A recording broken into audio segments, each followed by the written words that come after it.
Hey everyone, welcome to another episode of Bold and Beautiful. We are at the last episode for this summer series called Rest, Reflection, Taking Action, and Moving Forward. And today we are moving forward. This is the day to do it, to make the decision. So I want to leave you with 3 keys that kind of wraps this whole summer season up. If you have not watched or listened to on all the major podcast platforms, wherever you get your podcast, to the first series, the first podcast, which was Rest, getting that time resting, having vacation, just relaxing, getting out of your comfort zone maybe, or out of your regular work zone into something that's more comfortable and relaxed. You give your time in your brain time to refresh and reflect. Make sure you do that before you hit the road running. And also just taking time to reflect, go back over things that goals that you've had, maybe decisions that you've made, and what were the results of that? How would you do things differently? Celebrate the wins. We definitely have to do that. Let's see. And then taking action. What kind of action steps do you need to take? So definitely listen to that one. I thought that was a pretty profound episode. And now today, let's move forward. Let's move forward. Today, it's time to make the decision. Fill out the application, take the leap of faith, plan the next year, the next 5 years, whatever it is that you need to do, make the commitment. That's what moving forward is all about. Making a commitment, making a decision. So the very first thing that I want to say is that in order to move forward, you've got to make the decision. The first decision is made in your mind. You have to say, I am ready. I will move forward. I am moving forward, and it starts today. And that happens in your mind. The Bible tells us that the mind is the battlefield. That's where battles are won and battles are lost. Have you ever had a moment where you were just replaying an event, situation, maybe a moment of anger or something that happened in your life, and you just replay that on it's just relooping over and over and over. You're thinking, okay, how could I have handled that differently? You just get angry again, or something like that. Well, you know what? None of that changes anything until you make a decision to move beyond that, right? So the very first thing with moving forward is making a decision in your mind. I will move forward. I will move forward. In fact, I was going to end the podcast with this message from the Apostle Paul in the New Testament, talking about forgetting those things which are behind. I press toward the mark of the prize of a high calling, which is in Christ Jesus, my Lord. So forgetting those things which are behind. It's impossible to move forward when you're holding on to what's behind you, holding on to the past, when you're carrying that load or you're carrying that burden. It's almost impossible to move forward when you're under such heavy burden, whether it's emotionally or mentally or physically or whatever that case is. It's like carrying a 50-pound weight up the steps, just obstacles in the way. You're making it harder for yourself. So the very first thing to do is make a decision in your mind. Number 2, secondly, moving forward requires action. So it's not just a mental decision. It's a verb. It's an active decision, even when those around you decide they don't want to move forward.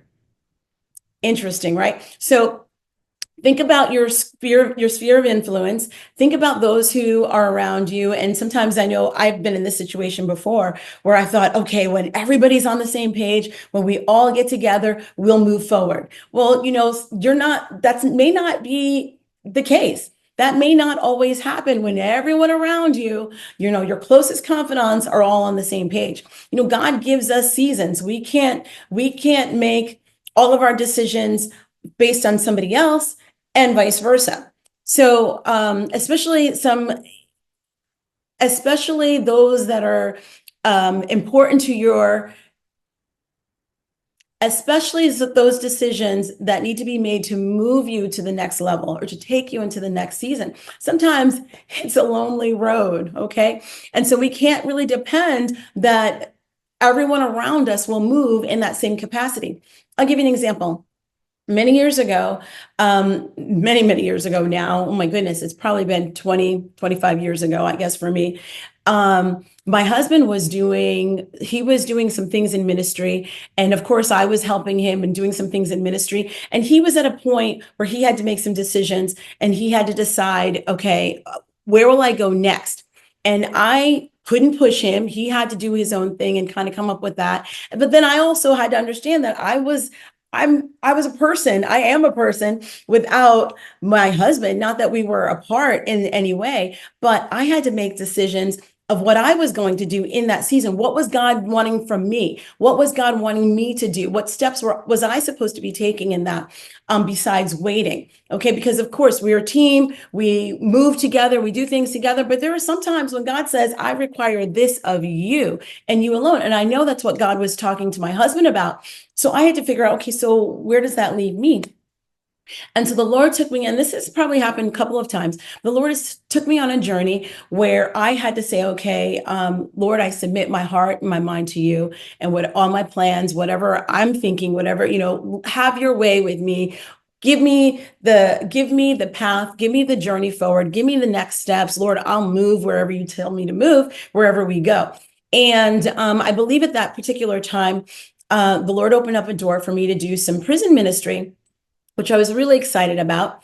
And I wasn't sure, my husband and I were doing some things together, and that was on hold at that point. And I was just like, oh, can I do this myself?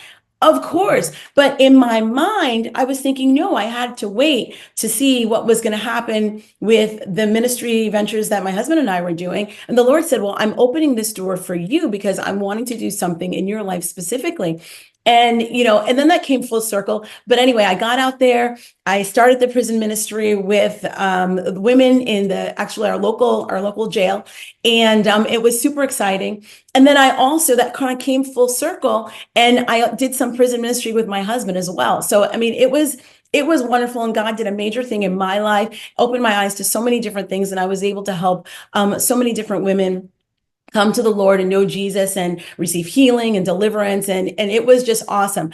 Had I not talked with the Lord and said, okay, Lord, what do you want me to do? Had not have been open to what God wanted to do in my life individually, I would have missed that whole opportunity. And then I wouldn't have been able to move on with my husband as we were branching out. He was branching out into doing more prison ministry. So, that was one example. There are several more, but that's the one that I felt like was instrumental in my saying, you know what, I have a relationship with God myself. The Holy Spirit can lead me, not just my husband, not just, so-and-so, somebody else, but the Lord can lead me to do what he's called me to do. So moving forward doesn't have to have a consensus among everyone around you. And in many cases, it may not, and you just have to be okay with that. I remember, and this kind of bleeds into the third point I want to leave you, when our family was getting ready to move to Miami from New York. And we come down, and we had been down here previously, but this is when we brought the kids down, 3 kids, and they were young. And my oldest, who's 13, he was 13 at the time, came down, and he said something so profound on our way back, driving back to New York. But anyway, let me tell you a piece of the story. So we'd gotten down to Miami. We were setting up our accounts. We wanted to show the kids. We're going to have a great spring break. It was their spring break, our vacation, and we're going to the beach. But we also had to take care of some business, set up bank accounts, and, kind of spy out the land a little bit more and see where we wanted to live, and just, let the kids kind of get a feel for the area. Well, I'll tell you, that first day we arrived in Miami, we had an appointment at the bank. And someone broke into our car. We were stuck at the bank forever. It seemed like it was super hot. The kids were ready to get to the beach. We're ready to get to the hotel. And we were so clueless about where things were geographically in the city. We were sort of down in near downtown Miami, and we had no clue. Came from a small town in upstate New York, and we were just like, hey, we're showing up like Beverly Hillbillies, let's go, moving to Miami, moving to the big city. At any rate, kids and I got out. We went to, we were inside the bank for a little bit and we are like, okay, let's go back to the car. It's going to take a little bit longer. Maybe we'll go let's drop off some stuff or grab some things and then we'll go get some breakfast while we waited for David to finish inside the bank.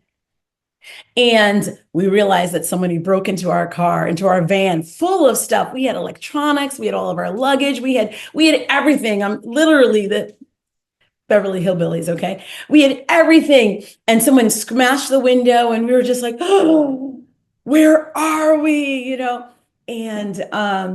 And so a series of things happened and we had to wait for the window to be fixed and the day was dragging on and on and on. We did not get to the beach that day. We're like, guys, and when the morning comes, let's just get some rest. Let's go back to the hotel. Let's get some rest.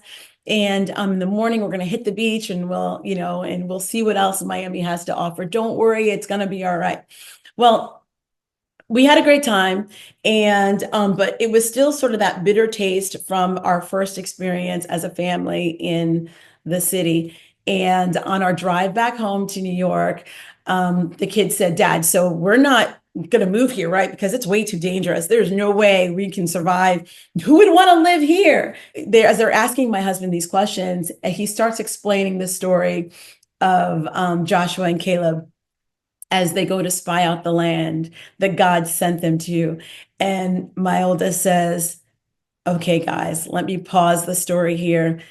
This means we're moving. It doesn't look good, but God's going to give us favor and we are moving. And we had to laugh and we definitely hold on to that story because he knew where we were going with our younger children did not know, but my oldest son knew that, just because it looked bad, just because it looked a little, unsavory at the time, we had a bad experience, doesn't mean wasn't what God wanted us to do. Didn't mean that God wasn't in it just because it was difficult. A lot of times, and we've come back and reflected on that story so many times because every season is new, right? And every season it's new. And whenever we experience new things, there's a little bit of apprehension. There's a little bit of trepidation, like, okay, how's this going to work out? Lord, is this going to be easy? Is this going to be an easy one?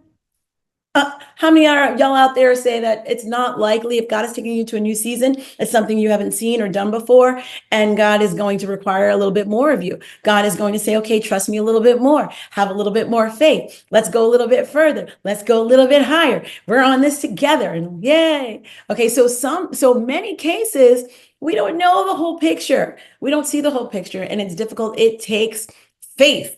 So if you're out there listening to this, say it loud, wherever you are, in your car, in your home, in your kitchen, wherever, it takes faith. So number 3, moving forward requires faith, especially when things do not fall into place as you've planned. Wow, right? So first of all, moving forward is a decision in your mind. Number 2, it requires action, even when people around you are not with you. They're not ready to move forward. And then number 3, it requires faith. Because we're not going to see everything. God promises us as we take a step, he's going to take a step. He's going to show us where we're going, but we've got to move. He's not going to move us and plant us, pick us up by the pigtails or by the hands or the fingers or whatever, and plant us in a location. He's going to say, take a step. Daughter, take a step, son. I got you. I'm before you and I've got your back. Okay. So it requires faith. And this story about David has been kind of playing in my mind for the last week or so, and wanted to share this with you. And I thought it was a really good time. It's in 1 Samuel 30. And David and his men are out fighting. They're in times of war, they're conquering, they're gaining territory, and they're out fighting. And in 1 Samuel 30, it says, David and his men reached, this is verse 1, Ziklag on the 3rd day. And the Amalekites had raided Negev and Ziklag, and they had attacked Ziklag and they burned it. It had taken the captive, the women and everyone else in it, both young and old. They didn't kill anyone, but they carried them off as they went their way. When David and his men came back home and they reached Ziklag, they found it destroyed by fire and their wives and sons and daughters taken captive. So David and his men wept aloud until they had no strength left to weep. David's 2 wives had been captured. David was, verse 6, David was greatly distressed because the men were talking of stoning him. Each one was bitter in spirit because of his sons and his daughters. But David found strength in the Lord his God. So David said, first of all, they've been out fighting, they've been doing what they've been called to do, they're gaining territory, they come back home to rest and regroup, and they find that their land is destroyed, it's burned, all their women, all their wives, and their children have been taken captive. And they're like, God, we were doing what we were supposed to be doing. David's men were like, we were following you, we were following the king. We come back to nothing? What are we to do? And so David was in quite a pickle. And they were bitter. They wept aloud. They cried, and they had to have been angry. And I can't even imagine, but I'm sure they were at their end. And David said to Abiathar the priest, the son of Ahimelech, bring me the ephod. And Abiathar brought it to him, and David inquired of the Lord. So David said, let me get in my place and let me ask God, shall I pursue this raiding party, and will I overtake them? So he asked the Lord two questions. Should I pursue? I sure enough want to pursue. I want to burn everything they have down right now, Lord, because I'm so angry. And he says, and this next question is, will I win? Because we don't want to fight battles we know we're not going to win, right? So God answered him and said, pursue them.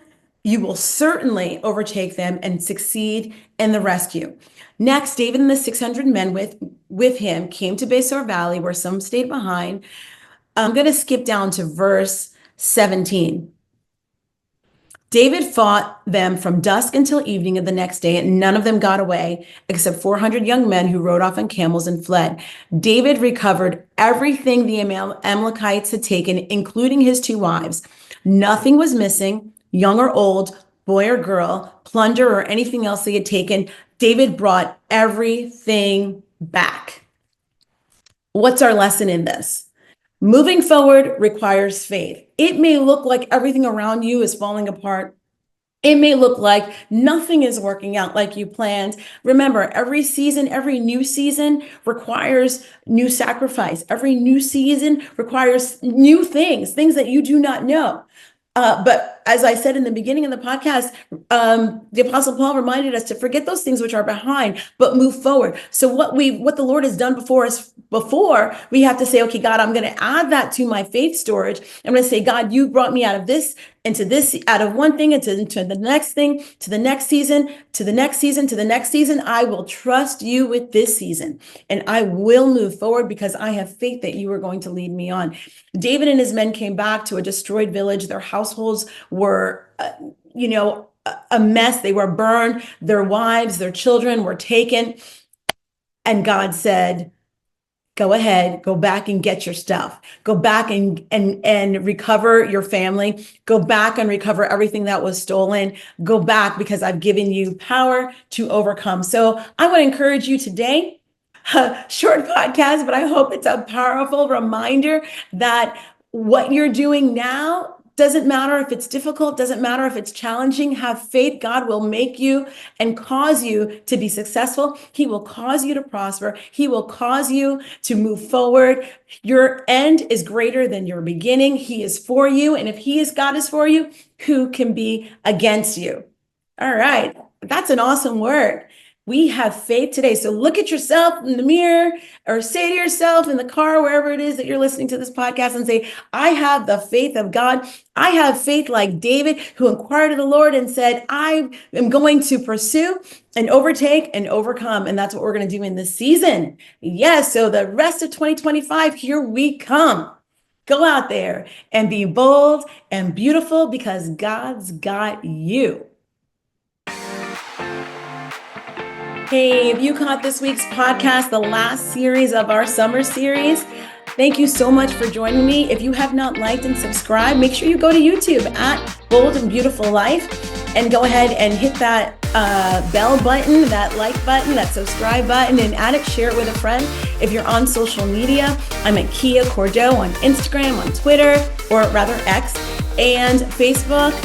Join our Facebook group. And I also want to tell you this, we'll be dropping a playlist that I love. I've been enjoying all summer long, and I want to share that with you. If you like it, definitely DM me. Let me know. Join that Facebook group. I'll make sure that I add that to the podcast, to the YouTube channel so that you can see what's on there. Feel free. Make sure you share it with someone. Be encouraged because God's got you. Thank you.